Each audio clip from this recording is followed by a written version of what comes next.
اعوذ باللہ السمیع العلیم من الشیطان اللعین الرجیم بسم اللہ الرحمن الرحیم اللہم صلی علی محمد و آل محمد و عجل فرجہم۔ السلام علیکم پیارے بچوں، آپ کیسے ہیں؟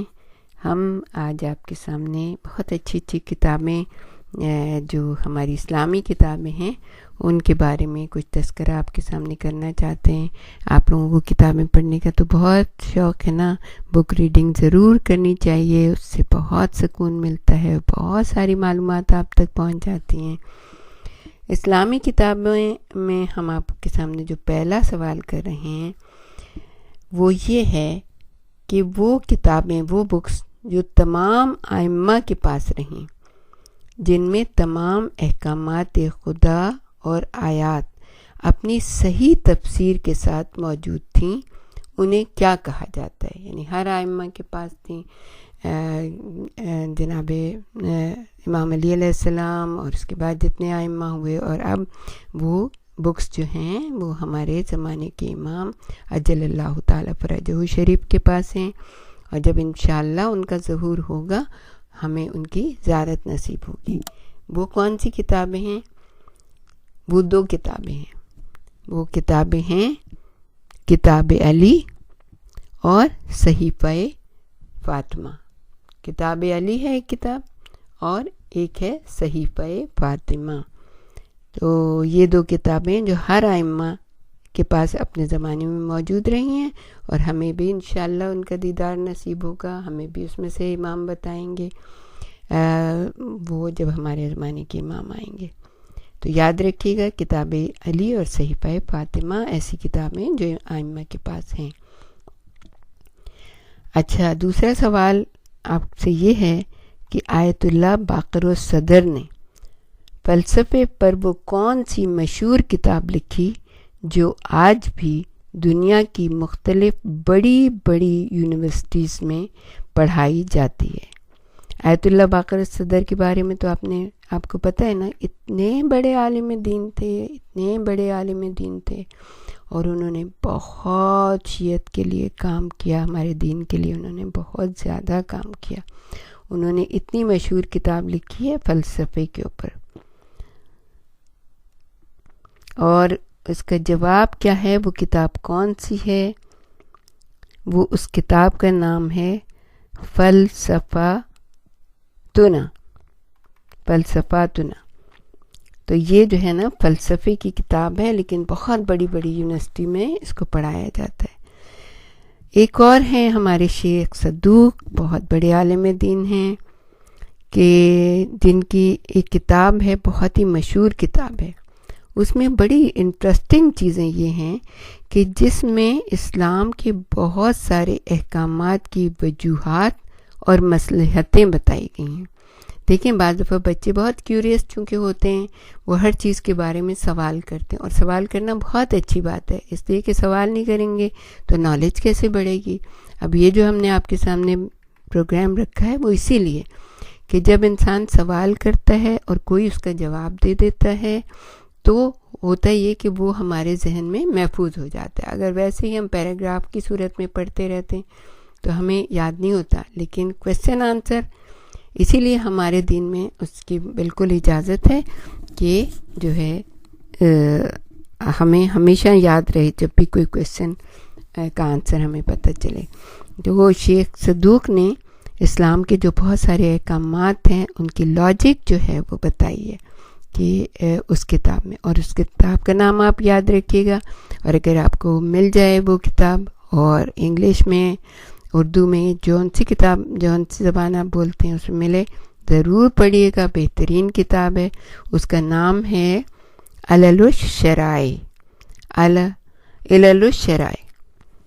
یہ جو کتاب ہے یہ فارسی زبان میں لکھی گئی ہے، عربی میں، فارسی میں، اور اردو میں بھی اس کا ترجمہ ہو چکا ہے۔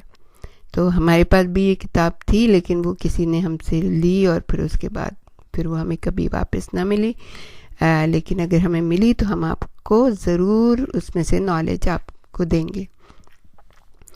اچھا بچوں، اب ہم تقلید کے بارے میں آپ کو کچھ بتائیں گے۔ تقلید آپ کو پتہ ہے کہ تقلید جو ہے وہ ضروری کرنی ہوتی ہے. اس لیے اگر ہم نے تقلید نہ کی اور ہم نے کوئی غلطی کی احکامات دین اسلام کے احکامات فروعات وغیرہ میں اور اپنے مسائل میں، تو پھر کیا ہوگا کہ ہم اس کے لیے خود جواب دہ ہوں گے.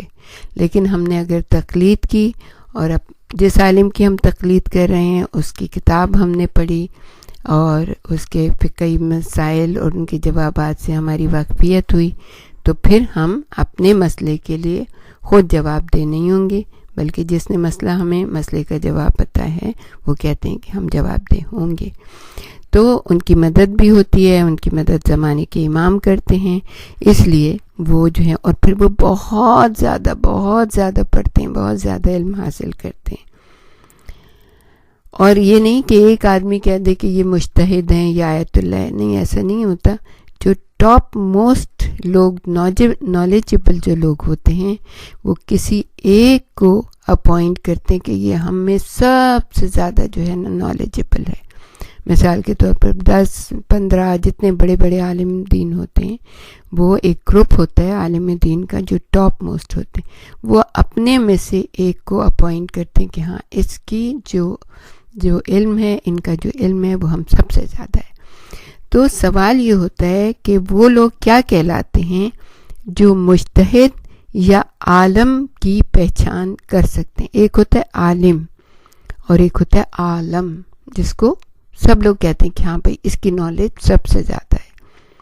تو اس کا وہ گروپ جو عالم کی پہچان رکھتے ہیں اس کو کہتے ہیں اہل خبرہ. یعنی اہل خبرہ کا مطلب یہ ہے کہ ان کو یہ خبر ہے کہ یہ ہم میں سب سے زیادہ بڑا عالم ہے، ان کو کہتے ہیں اہل خبرہ. اچھا، اب ہم ایک سوال آپ سے کرتے ہیں اور اس کا جواب ہم دیں گے کہ جب کسی انسان کا انتقال ہو جاتا ہے تو میراث کی تقسیم میں، جب میراث تقسیم ہوتی ہے، جیسے کسی کے پاس گھر ہے، کسی کے پاس شاپ ہے، کسی کے پاس کوئی چیزیں ہیں، تو جب اس کا انتقال ہو جاتا ہے تو اس کی چیزوں کو تقسیم کر دیا جاتا ہے، تو اس کو کہتے ہیں میراث کی تقسیم. تو سوال یہ پیدا ہوتا ہے کہ میراث کی تقسیم میں مرنے والے کی تقلید دیکھی جائے گی یا وارثوں کی تقلید دیکھی جائے گی، تو کس کے مطابق تقسیم ہوگی؟ تو اس کا جواب یہ ہے کہ میراث کی تقسیم میں مرنے والے کی تقلید نہیں بلکہ وارثوں کی تقلید دیکھی جائے گی اور ان کے مطابق تقسیم ہوگی. مثال کے طور پر اگر کسی شخص کا انتقال ہو گیا تو اور وہ آقا خمینی کی یا آقا خامنائی کی تقلید میں ہے، لیکن اس کے جو بچے ہیں اور اس کے جو وارث ہیں وہ ہیں آقا سیستانی کی تقلید میں، تو آقا سیستانی کی تقلید دیکھی جائے گی، آقا خامنائی کی تقلید نہیں دیکھی جائے گی. یہ بڑے بچوں کے لیے بھی سوال ہے اور بڑے جو آپ کے پیرنٹ ہیں ان کے لیے بھی ہے یہ سوال کہ وہ یہ سمجھیں کہ میراث کی تقسیم کس کے مطابق ہوگی، کس کی تقلید کے مطابق ہوگی. اچھا، تقلید کے بارے میں ایک اور سوال ہے جو آقا خمینی کے فتوے میں فقہی سوال پوچھنے والوں کی تقلید کے مطابق صحیح جواب دیا جائے گا. یعنی جس نے سوال پوچھا ہے، کسی مثال نے کہ یہ ہے کہ کسی نے وضو کے بارے میں کوئی سوال کیا، تو یہ نہیں کہ جس آیت اللہ سے یا جس مولانا سے اس نے سوال کیا ہے وہ اپنے جس کی تقلید کرتے ہیں وہ اپنی تقلید کے مطابق جواب دیں گے. نہیں، ایسا نہیں ہے، بلکہ جس نے سوال کیا ہے، مثال کے طور پر میں نے سوال کیا ہے تو یہ دیکھا جائے گا کہ میں کس کی تقلید میں ہوں، تو مجھے آقا سیستانی کے مطابق جو ہے نا جواب دیا جائے گا کیونکہ میں آقا سیستانی کی تقلید میں ہوں. اچھا، ایک بہت ہی پیاری سی بات ہے علامہ حلی کے بارے میں. آپ نے علامہ حلی کے بارے میں سنا ہوگا، نہیں تو ہم آپ کو انشاءاللہ بتائیں گے، ٹائم سے بتا رہیں گے کہ اتنے بڑے عالم دین تھے وہ اور ان کے بیٹے. وہ ابھی وہ بالغ بھی نہیں تھے، یعنی کہ 14 سال سے کم عمر کے تھے کہ ان کے والد جو تھے وہ بھی مجتہد بن گئے تھے، اور جب آپ کے بیٹے پیدا ہوئے اور وہ اتنے بڑے مجتہد بن گئے کہ وہ بھی ابھی نابالغ تھے، یعنی 13 سال کی عمر میں ہی لوگوں نے، اہل خبرہ نے ان کو مجتہد مان لیا تھا۔ اچھا، اب ہم آپ کو یہ بتائیں گے کہ مستحبات اور مکروہات میں ہمیں کس کے فتوے کو دیکھنا چاہیے۔ آیا ہم کسی بھی مجتہد کے فتوے کے اوپر عمل کر سکتے ہیں؟ ایسا نہیں ہے۔ مستحبات اور مکروہات میں بھی اپنے ہی مجتہد کے فتوے کو دیکھنا چاہیے۔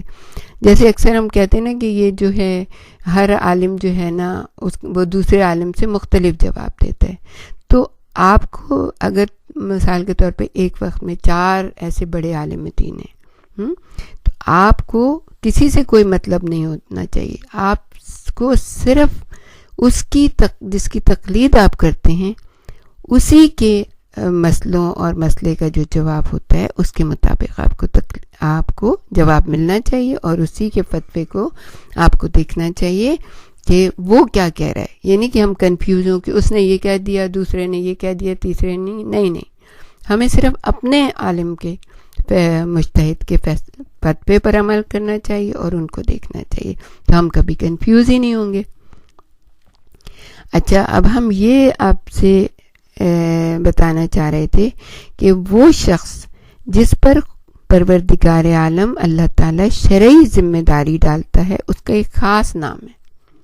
یعنی جب بچیاں 9 سال کی ہو جاتی ہیں تو ان پہ مثال کے طور پر نماز روزہ سب واجب ہو جاتا ہے، کمپلیٹ جب وہ ہو جاتی ہیں۔ اسی طرح جب لڑکے جو ہوتے ہیں وہ 14 کے ہو جاتے ہیں، کمپلیٹ 14 سال کے ہو جاتے ہیں، تو ان پہ نماز روزہ سب کچھ واجب ہو جاتا ہے، تو ان کا ایک خاص نام ہے۔ بعض دفعہ ایسا ہوتا ہے نا کہ ہمیں نام نہیں پتہ ہوتے، تو آج ہم آپ کو یہ بتائیں کہ جب اللہ تعالیٰ کسی پہ شرعی ذمہ داری ڈال دیتا ہے 9 اور 14 سال کی عمر میں، تو کیا ہوتا ہے؟ وہ شخص کیا کہلانے لگتا ہے؟ مکلف کہتے ہیں اس کو، مکلف، یعنی کہ اب اس پہ تکلیف شرعی واجب ہو گئی ہے، واجب ہو گئے ہیں اس پہ سارے اللہ تعالیٰ کی طرف سے جو احکامات ہیں، تو وہ مکلف کہلاتا ہے۔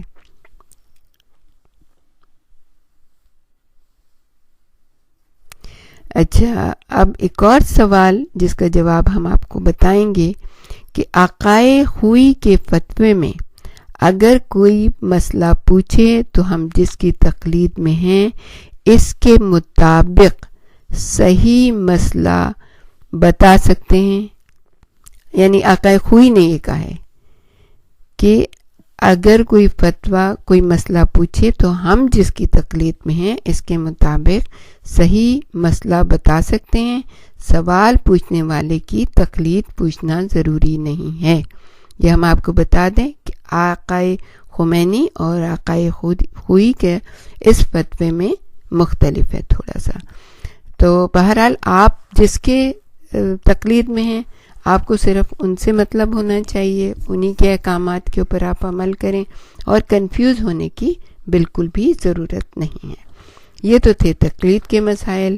اب ہم آپ کو آگے چل کے وضو، غسل اور تیمم کے بارے میں بتائیں گے۔ ہمارے ساتھ ہی رہے گا۔